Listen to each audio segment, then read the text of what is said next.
Hi beautiful souls, welcome to this video. Welcome to this video on Mercury Retrograde. Oh, we are going into a retrograde on Monday the 27th of September all the way through to 18th of October. So a good 3 weeks. For those of you that have ever worked with a Mercury retrograde before, have heard about them before, anything like that. They also have a shadow phase, which is usually the week or two before, where you can start to feel the effects, and then a week or two afterwards. But the 3 weeks from the 27th of September through to the 18th of October, they're the biggies, right? And a retrograde is really, really awesome. So before I get cracking, if you are watching this on YouTube, when this goes out on YouTube, thank you so much for being here and welcome back to my regular viewers. If you are new, please hit the notification button, hit the subscribe button, and do have a little look around my website as well. It's pinned right at the top of the description box. I know if you're anything like me, I do like a good nosy on people's websites, so if you're very welcome to do that. And that is where you can also email me with questions and just to reach out. I love hearing how you find these videos, so if you feel like you want to comment, share, like, it really helps the algorithms, and it's wonderful to help people see videos that may resonate. But let's go straight into it. What is a retrograde? So from planet Earth, right, from where we're stood, a retrograde of a planet is when it appears to be going backwards. So it's going forwards through the signs, right, through, like, you know, Aries, Taurus, Gemini, you know, like that, and then it appears to go backwards. So, you know, it might go back into a sign for a little bit, right? So we've got Mercury in Libra right now, right, which is really good, which is really cool. Libra is that air sign. Mercury is very much an analytical planet. It's about how we work, how we think, things like that. So when a planet goes retrograde, sometimes people have said, oh no, something's retrograde, you know, that's no good. It's really, really good. It shifts our focus from being outwardly focused to inwardly focused, right? So we usually say, you know, a Mercury retrograde, and let's just get these out there right at the beginning because I know people want to hear them. A retrograde is not a great time for starting a new contract, for signing a new contract, starting a new project. It's not a great time for that because usually there can be miscommunications as we stumble over our words a little bit. Now Libra is a very diplomatic sign for Mercury to be in, right? It's a very balanced sign. It sees both sides, but when we're going inwards, it may cause us to kind of have an inability to make a decision, right? It may cause us to kind of go, oh, actually, you know, I can see the pros and cons of both, and we might be a little bit indecisive. But what it's really great for is it's great for understanding ourselves deeper. It's great for understanding it's great for finishing projects that you may have started, right? Finishing things that you may have begun once upon a time. Writing, any type of writing work, you know, any type of projects, any contracts that you're already in. It's a great time to fold those up, to complete them and really do well because we've gone inwards, right? And we're focused on ourselves, right? And our process. So it can be really good in that respect. But what we're going to do is we're going to call in some angels, guides, ascended beings of love and light and all of that jazz. They're already here, but I just like to say it. And we're going to have a look at the influence of this particular retrograde. Now, this retrograde, we cross over a couple of dates. It'll go over a new moon, right? A new moon in Libra. It will go through that transit. We'll also go through the 1010 portal. Now the 1010 portal is essentially what it sounds like. That's the number 10 of the date and the 10 of the month. 10 is a number of completion, so you may find that this is a very powerful retrograde to complete things, and that's really good. We really like that, right? So let's see, which cards are we working with today? Let's start here. Let's start with the Starseed Oracle. So let's get some themes for what this Mercury retrograde might bring for us. Okay, let's get the highest messages coming through here. So we've got 1 card, we've got 2 cards, and we've got 3 cards. Okay, cool. Right, and we've got we've got the bottom of the deck, which I will read afterwards, and you'll know why I've just gone if you've already seen the weekly guidance that I've just recorded on my Facebook page. Because of the repetition of the message there.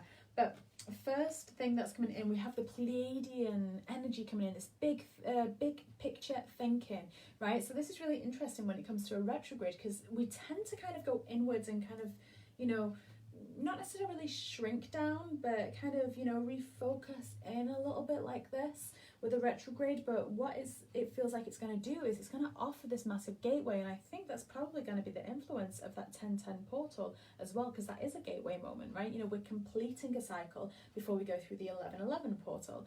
You know, new moons bring new cycles, right? So when we have this card coming in, it's like the energy around this retrograde is actually very helpful for ideas popping in, right? In a way that normally in retrogrades we can kind of get like a little bit, you know, indecisive, like I said at the start, and kind of, you know, vague. But this card is indicative of, you know, really casting a vision, and that vision might just stay within your own heart for the time being, and that's actually a good thing, right? Because when we want to manifest something, unless, you know, if we share that, it kind of dilutes it a little bit. If we share it before it's manifested, it gets diluted, or it can do, with other people's opinions, thoughts and beliefs, right, based on their own wounding, right, based on their own shadows, based, etc., and stuff like that. So what's really interesting here is that you may have visions and ideas popping in, things to start and to create, and you may not necessarily start to create them in this retrograde, but you'll start receiving the inspiration. And once again, that's that air sign of Libra coming in, paired with Mercury the planet, right? We also have this all paths lead home, turning that gaze within, right? Coming back to ourselves. I mean, this could be literal. We have fireworks outside. They're emphasizing a point here. Whenever there is loud sounds. So sorry about this. But whenever there is loud sounds like a siren or something like that, you know, it's kind of like the divine timing of that is kind of like going, no, this is a really important point. So you might find yourself moving house, you might find yourself making plans to move, you might find yourself kind of returning to yourself, you may find yourself leaving a relationship because you may have lost yourself. I'm going to close that window, bear with me 2 seconds.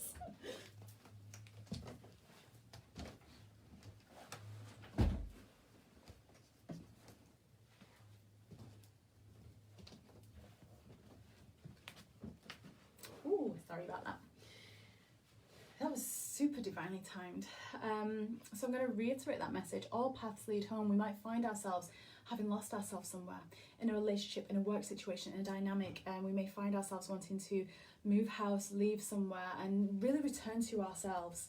And this time is really going to be helpful to do that, which is really incredible here. This is about you finding your inner authority, remembering who you are. And let me tell you, who you are is freaking awesome. You know, no one else can be you, right? No one else. And everyone else's shoes are filled. So, you know, do you, because the beautiful divine way that you are showing up as part of all that is in this physical vehicle that we're in, it's perfection. It really is. It really, really is. And then we have this I'm sorry card. We may find ourselves seeing things from a different perspective, seeing things from a different point of view. We may find ourselves feeling a little bit vulnerable in this retrograde, and that's a really good thing, because we might find ourselves unrooting and uprooting things that have been holding us, things that we haven't forgiven within ourselves, within another person, judgment for ourselves, for another person, you know, ways that we may have acted or spoken in the past to someone about a thing, anything like that. We may find ourselves actually opening our mind to seeing a different perspective of that, and that's a really beautiful thing, because when we can do that, we start to have compassion, right? And when we have compassion for all, and when we can see and understand all angles and see that, you know, everyone is always kind of intending to do good, right? No one typically goes out there, you know, especially in your day-to-day life, someone who loves you or someone who is in a dynamic with you, they don't tend to go out and make things difficult on purpose, right? They always feel like they're doing it because they're right, because it's the best way for love or for whatever. And when we have compassion that everyone is, you know, in that thought process, in that space of mind, then we can actually go, I don't need to hold on to this as much as I am, because when I focus on that, it actually brings me back to that energy, and that doesn't feel great. The fireworks are re-emphasizing that. I'm just saying that's a pretty powerful message, because the fireworks are saying so. It's also going to be a great time to do any karma clearing, any Akashic work. It really is. This came up in the weekly reading as well. It's a very powerful time because we're in between that 9-9 portal and that 10-10 portal. It's a very powerful time to close cycles, release and uproot anchors and hooks from other people, from other experiences that haven't served us, right? That have been holding us back. It's time to rewrite those patterns, to do soul retrieval, to do past life regression. It's a great time for that, to bring in a higher attunement of energy for you, for that to get anchored in. And we can do that in Akashic sessions, right? So I have two different ones available. They're unique. Each one is unique to you. So although the description gives you an idea, it will be very catered to you by your team of light and what they feel that you need. So really you're just looking at the timeline, you know, whether you want a 60-minute session or a 90-minute session. The longer sessions we can clear on more. The shorter session we are looking usually at one specific behaviour or pattern or something that we want to change. So just putting that out there because it is a wonderful time of year to do that, especially now we've passed that equinox. And let's see what else is coming in here. Oh yeah, that card that I went about, the Great Severing. This is this anger energy, this Mars energy, the descended version of Mars, not the ascended version. You know, there might be conflicts, that does tend to happen. Mars is also in Libra, which is really interesting. So Mars and Mercury are going to be kind of hanging out together in the sign of Libra, which is a really good thing. So where there has been conflict in a relationship, in a dynamic, it's just re-emphasizing that point of this card. It's re-emphasizing that point of, you know, it's kind of like this softening of any aggression, any wounded masculine energy. It's kind of that is allowing itself to soften, and that's a real beautiful thing. Because this, like I say, this retrograde, it feels like it's very much a blessing. And if we understand how retrogrades work, if we understand that and we lead with that, it's a real beautiful thing. It really, really is. You know, we've got a lot of hope coming in here. And look at this. One of the Archangel cards just fell off the deck. This is Lord Wuwafsil. He's the Lord of Karma. Right? If anyone's clearing karma, it's this guy. You know, he works with the archangels such as Michael, Raphael. I work with him up in the Akashic Records. You know, look at that scarab on his chest as well. Literally clearing karma. Accept and send healing. You are a being of the universe, he says. It's a beautiful message. So I'm just going to pull maybe one or two cards here. Let's see, which deck of cards are we going to use? I'm going to, actually, let's just stick with Rebecca Campbell's cards, the other deck as well. I'm just going to pull a final message of hope and inspiration for this retrograde. Anything else that we might need to know that the first deck of cards didn't bring up? Okay, beautiful. Right, 3 cards. Inner temple, tune into your heart. I can never emphasize this enough anyway, but it's going to be easier to tune into our heart because we're going to be guided to go inwards, right? If we don't resist it, that's a real big thing. We can often want to resist that. We can often want to resist slowing down. We can often want to resist all of that stuff. Slow down, go inwards, breathe deeply, drink lots of water, get outside in nature, but tune into your heart. How are you feeling? Tune into that. Connect with yourself, you know? Connect with why you're here. And you might not know, your mind isn't going to know that. We ask ourselves and we overcomplicate it by thinking and we convolute it that way. The mind doesn't know that because the mind's wounded, right? The mind is the subconscious, the inner child, you know? We have to go to our heart to find that out. They agree. Fireworks again. It's a time of deep replenishment. Allow yourself to be held by the Divine Mother. You know, allow yourself to be held by yourself, right? You know, look after yourself. Take baths. Have an earlier bedtime. It's super, super important, this retrograde, right? Because with that comes this divine inspiration and guidance. With that comes your next steps. With that comes the clarity that washes away anything that's been blocking that, you know? This is a time of transformation for you. These next 3 weeks, transformation, big one. Cellular transformation, deep, deep healing, deep soul healing. Once again, if you feel called to having some assistance or facilitate that for you, to speed it up, to help you align and focus with that, it'd be an honor to assist, right? Reach out. But for now, I'm going to wrap this video up. Thank you so much for watching. I love you all so much. And thank you for commenting, liking, sharing, and subscribing. See you in the next video. Bye for now.